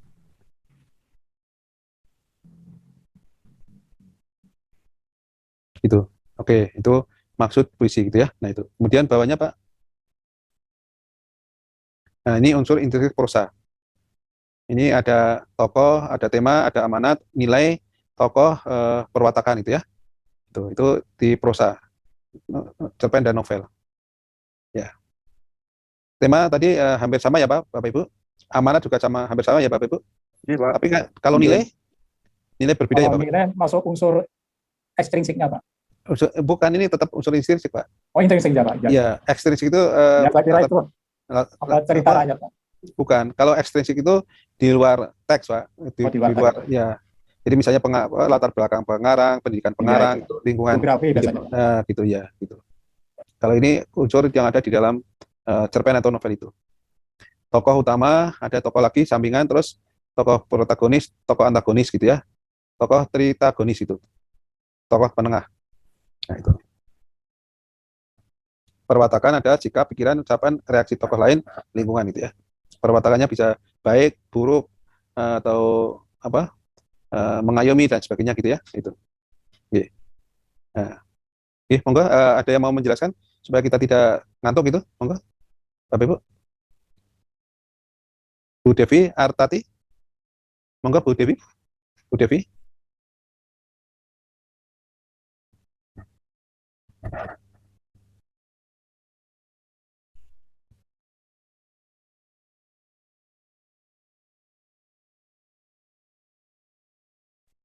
Oke, monggo Bu Devi. Oke. Baik, Pak. Unsur intrinsik prosa atau cerpen dan novel ada tema, amanat, nilai, tokoh, dan perwatakan. Untuk tema itu sendiri jelas tadi menjadi seperti topik utama yang mendasari sebuah cerpen atau novel itu sendiri. Nah, untuk menentukan tema bisa mencermati judul maupun isi secara umum yang tersirat di dalamnya. Kemudian kalau amanat itu nasihat dari penulis kepada pembaca melalui jalan cerita yang dituangkan dalam cerpen dan novel. Kemudian nilai-nilai itu yang terkandung pada penggalan-penggalan kejadian dalam cerpen maupun novel itu. Dalam nilai ini juga bisa menjadi bahan atau pembelajaran bagi pembaca itu sendiri. Kemudian tokoh-tokoh jelas di dalam cerpen dan novel itu terdapat tokoh sebagai pelakon dalam cerita di dalam cerpen maupun novel. Nah, tokoh itu sendiri ada tokoh utama dan tokoh sampingan, kemudian tokoh protagonis dan antagonis. Kemudian ada juga tokoh protagonis sebagai penengah. Kemudian ada perwatakan. Perwatakan ini nanti terkait dengan tokoh di dalam cerpen dan novel.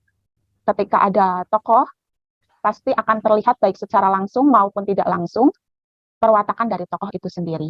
Seperti itu Bapak yang dapat saya sampaikan. Oke, Bu. Nah, pertanyaannya, mengapa ada tokoh penengah ya, Bu?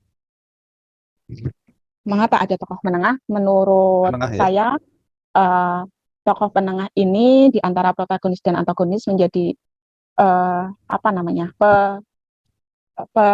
peredam gitu Pak, menjadi peredam konflik antara protagonis dan antagonis. Untuk Nah, itu kalau dikaitkan dengan alur, untuk apa kira-kira, Bu? Dikaitkan dengan alur? Karena nanti ada pelarian gitu ya? Oh, betul. Gitu? Kalau tidak ada tokoh penengah, cerita itu rampung tidak, Bu? Mungkin mengambang ya Pak Bambang? Iya, tidak selesai kan itu ya? Iya, betul. Ya, maka tokoh penengah kemudian ini... saya ingin bertanya Pak Bambang. Atau mungkin mau penjelasan dulu, monggo Pak. Nah, tokoh penengah itu tadi, untuk menengahi itu tadi, yang mengantarkan untuk penyelesaian cerita itu. Atau nanti biasanya muncul di bagian peleraian gitu. Menuju ke N kan itu, Bu? Gitu? Oke. Walaupun N-nya itu nanti akan diberikan simbolan atau akan terjabarkan secara langsung di situ gitu. Mungkin nanti ada pertanyaan Pak? Saya ingin bertanya sebenarnya Pak, untuk pembeda gitu Pak, trik pembeda antara amanat dan nilai-nilai yang terkandung di dalam cerpen maupun novel itu seperti apa Pak? Kalau di amanat itu memang tidak ada penggolongan, sedangkan di nilai itu kan ada penggolongan. Apa hanya seperti itu saja atau seperti apa Pak? Supaya saya tahu, oh ini amanat, oh ini nilai, seperti itu. Terima kasih. Kalau amanat kan pesan yang ingin disampaikan. Betul. Tapi kalau nilai kan ajaran apa yang muncul di situ itu, Bu. Kan ada nanti misalnya ajaran agama, kebudayaan, atau adat, atau apa gitu, atau sosial, atau lingkungan gitu. Sehingga nanti nilai itu ada sosial, ada psikologis, ada budaya, ada agama gitu. Berarti di dalam nilai itu tidak hanya positif saja seperti itu Pak? Iya, bisa juga negatif. Iya, nilai negatif itu. Iya, itu. Kalau amanat kan pesan yang disampaikan itu ya. Untuk mengajarkan pada suatu kebaikan gitu. Iya, betul. Dan amanat itu hadir pada keseluruhan gitu kan itu. Kalau kita belum membaca secara keseluruhannya, kita belum bisa mengambil amanatnya gitu. Tetapi nilai bisa ada di bagian-bagian yang ada di dalam karya itu gitu. Bagian ini misalnya ada nilai sosial, bagian ini nilai psikologis, bagian ini nilai budaya, bagian ini nilai agama gitu. Begitu. Baik. Terima kasih, menjadi lebih jelas Pak Bambang. Sama-sama Bu. Nah, silakan yang lain, monggo. Monggo Bapak Ibu. Izin bertanya Bapak. Monggo Pak. Untuk amanat, cara menyampaikan seorang penulis terhadap pembacanya itu kan bisa melalui ditulis secara langsung maupun secara tidak langsung. Nah, untuk amanat yang kadang-kadang dalam sebuah buku itu amanatnya ditulis secara langsung tapi berkebalikannya Bapak. diambil tidak pada poin yang ingin disampaikan, tapi kayak sindiran gitu Pak, kayak satir gitu. Itu masuknya ke secara tidak langsung gitu Pak, tapi ditulisnya satirnya. Ya, bisa saja Pak. Karena mengapa begitu kira-kira? Kalau ditulis secara langsung mungkin menyinggung orang mungkin Pak. Nah, kita ada menjaga muka ya Pak. Ya, atau istilah dalam pragmatik itu tuturan yang menjaga muka gitu. Ya. Jadi mengkritik tetapi secara halus gitu. Nah, gitu Pak. Oke. Gitu. Bisa saja. Termasuk juga karya-karya yang pada masa kekuasaan yang menguasai atau patriarki kan orang-orang cenderung tidak, penulis itu cenderung tidak memunculkan itunya supaya apa, aman kan gitu Pak gitu. Anonim ya kan itu jadi amanatnya itu memang tidak secara lugas hadir gitu Pak. Pak. Itu karya-karya zaman penjajahan kan begitu ya, untuk mengamankan dirinya. Tapi kalau dicermati betul itu sangat menusuk gitu ya. Sama dengan kita kalau berbicara Pak, itu saudara itu tidak bagus ya. Apakah kita akan mengatakan saudara tidak bagus itu? Tidak. Nah, tetapi dengan bahasa bagaimana kira-kira? Sudah sangat bagus, tapi ada kurangnya sedikit. Nah, gitu, atau kamu akan lebih bagus lagi bila kan itu ya. Nah, itu misalnya gitu. Nah, itu bahasa itulah ini ya. Yang amanat pun juga bisa diartikan seperti itu. Gitu Bapak Ibu, mungkin ada pertanyaan lain, silakan. Harapannya hari ini kita menyelesaikan hal-hal seperti ini. Nah, besok kita bisa latihan untuk membahas soal-soal Bapak Ibu gitu. Sehingga Bapak Ibu mempunyai pemahaman untuk kesiapan uji UP, dan Bapak Ibu ini kan berikhtiar ya Bapak Ibu. Semoga Bapak Ibu punya kesiapan dan bisa lulus dengan baik semua gitu. Amin. Ya.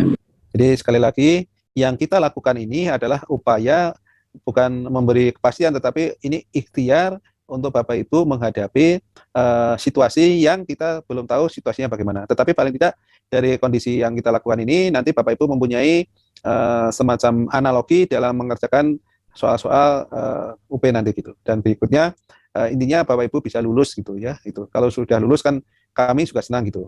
Ya.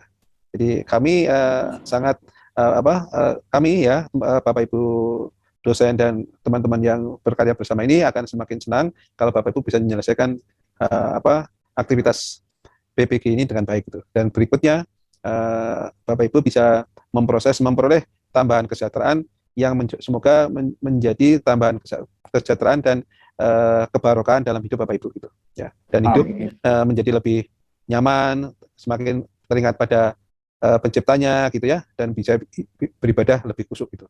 Nah, gitu Bapak Ibu. Itu intinya ya. Jadi ini kan semua tentu ikhtiar kita yang ada di dunia untuk nanti bekal di akhirat gitu. Oke, monggo mungkin ada tambah lagi. Ini ada Pak Afan Nur Majid yang baru, silakan Pak Afan Nur Majid bisa menyampaikan beberapa hal berkaitan dengan apa yang kita pelajari hari ini.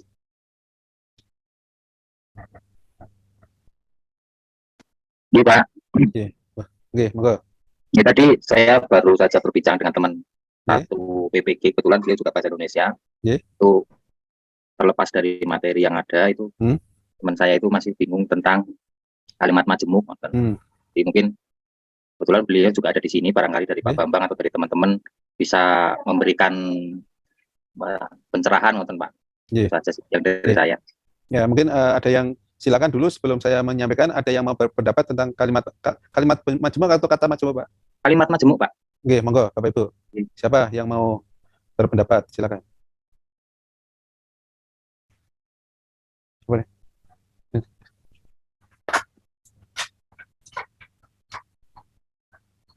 Izin menjawab, Pak. Iya, monggo Bu.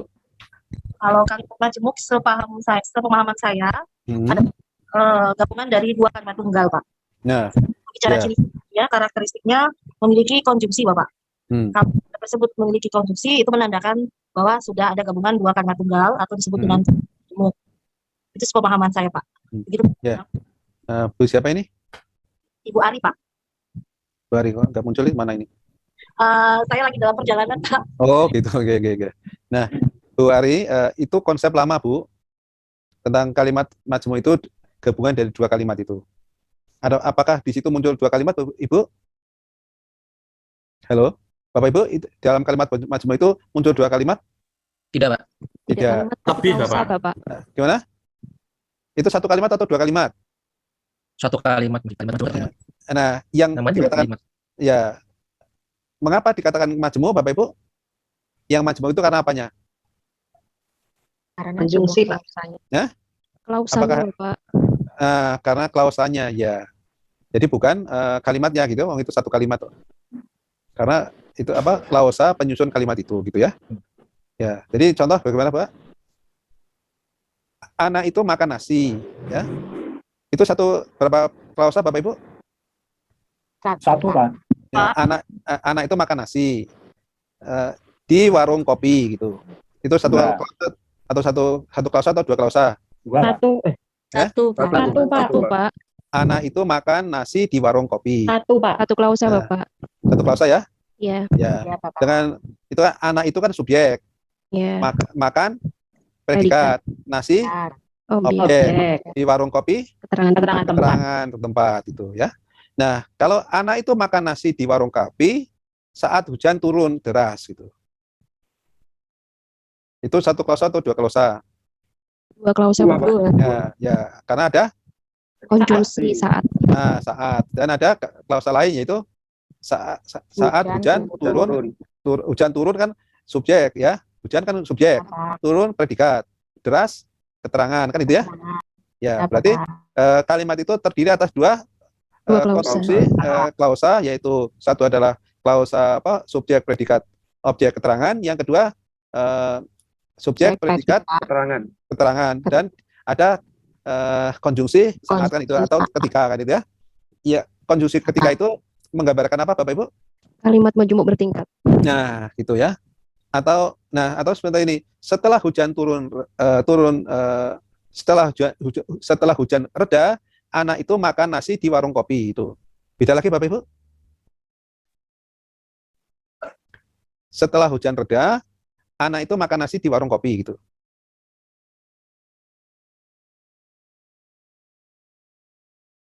Ya. Halo, ini kalimat majmuk apa? Majmuk bertingkat, Bapak. Majmuk bertingkat dengan konjungsi di awal itu saat. Di awal. Nah, gitu. Nah, itu. Ya. Nah, itu, Bu. Tetapi kalau anak itu makan nasi dan memberikan sebagian nasi itu ke ayam yang ada di sekitarnya. Itu kalimat majmuk bukan, Bu? Iya, Bapak. Kalimat majmuk setara. Kalimat majmuk setara yang ditandai oleh konjungsi dan. Nah, konjungsi dan itu konjungsi aditif kan itu kan? Itu. Ya, Bapak. Ya. Atau begini contoh lain, adiknya rajin belajar, tetapi kakaknya rajin berdagang gitu ya. Itu apa, Bu? Ini kalimat majmuk apa? Majmuk setara. Ya, dengan konjungsi tetapi sama tidak dengan tadi? Sama, Bapak. Tadi kan dan ya. Itu berarti konjungsi dan itu adalah aditif. Kalau konjungsi tetapi apa? Pertentanan. Nah, gitu. Nah, itu kira-kira seperti itu, Bapak Ibu. Jadi kalau begitu intinya apa, Bapak Ibu? Kalimat majmuk itu tetap satu kalimat yang dibangun oleh dua klausa ya. Ya.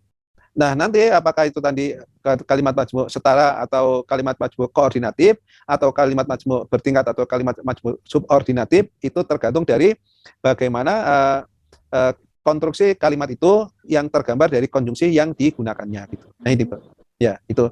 Memang ada konsepsi lama seolah-olah kalimat majmuk itu dua kalimat. Karena apa? Dulu seolah-olah bahwa kalimat majmuk itu dibangun oleh dua kalimat dengan tambahan konjungsi itu. Itu awal-awal kalau kita baca buku sintaksisnya STA ya, atau pahamnya tradisional gitu. Tetapi begitu kita baca bukunya dulu, misalnya Bapak Ibu masih ingat Verhaar itu linguistik umum atau prinsip-prinsip linguistik ya, kemudian buku tata bahasa baku itu sudah berbeda gitu konsepnya gitu. Nah, ini.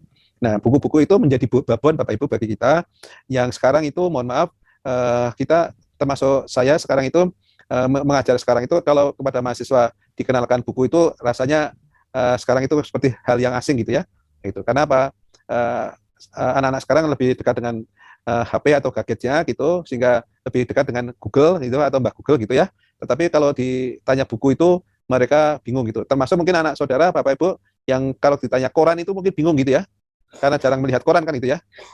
Itu. Tetapi kalau yang sering dilihat apa Bu? WA gitu ya, mungkin atau medsos itu mungkin menjadi menjadi harian yang bisa mereka peroleh gitu. Nah ini yang hal-hal itu yang kita harus tetap memperhatikan aspek-aspek itu untuk kita membelajar kepada anak kita agar tidak tercerabut dari akar budayanya gitu. Nah ini Bapak Ibu. Ya. Mungkin sampai di sini ada pertanyaan lain, silakan.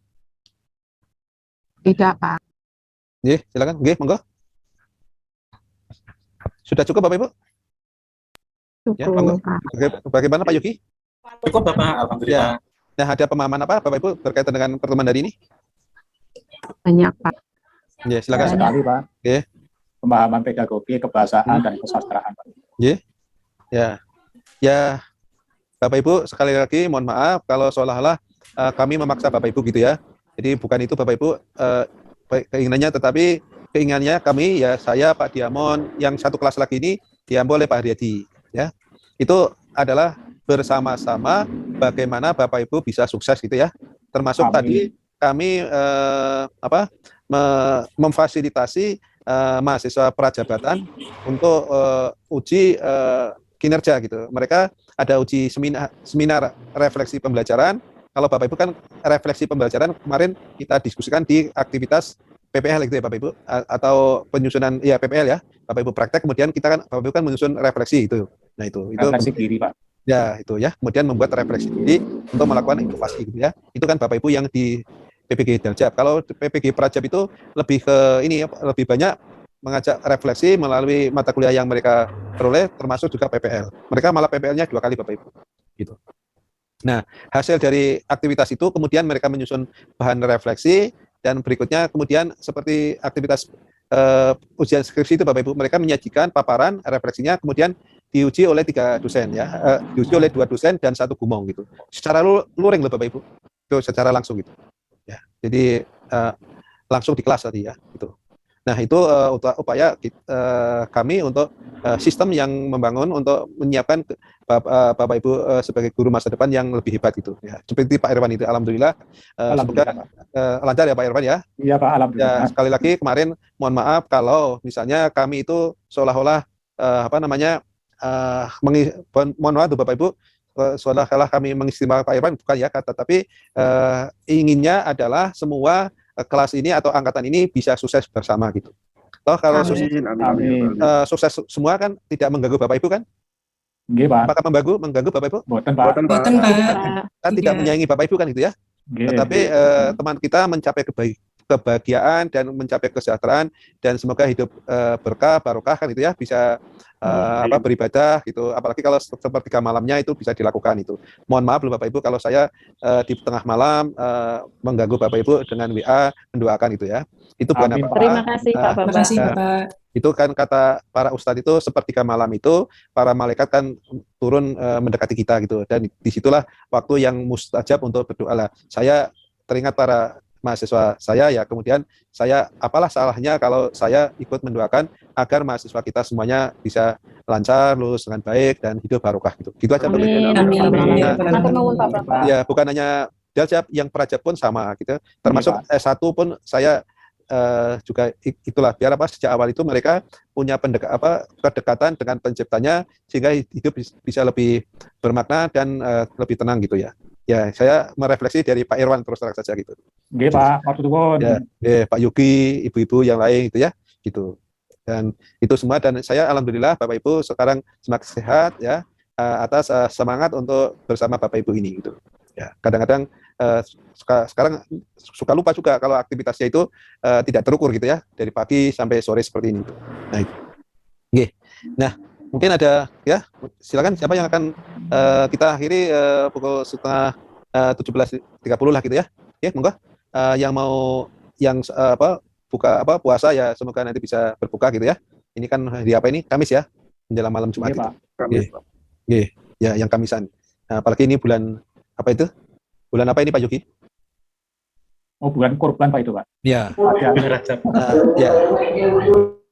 Nah, yang kalau puasa sudah tanggal 1 ya syukurillah sampai nanti 10 Dzulhijjah gitu ya, gitu. Ya. Kalau tidak ya paling tidak puasa Arafah itu. Ya. Oke, Pak. Puasa Arafah Tasriyah. Apalagi itu hadirnya setahun sekali ya Bu. Saat kita masih diberi umur panjang, ya kita coba lakukan yang terbaik itu.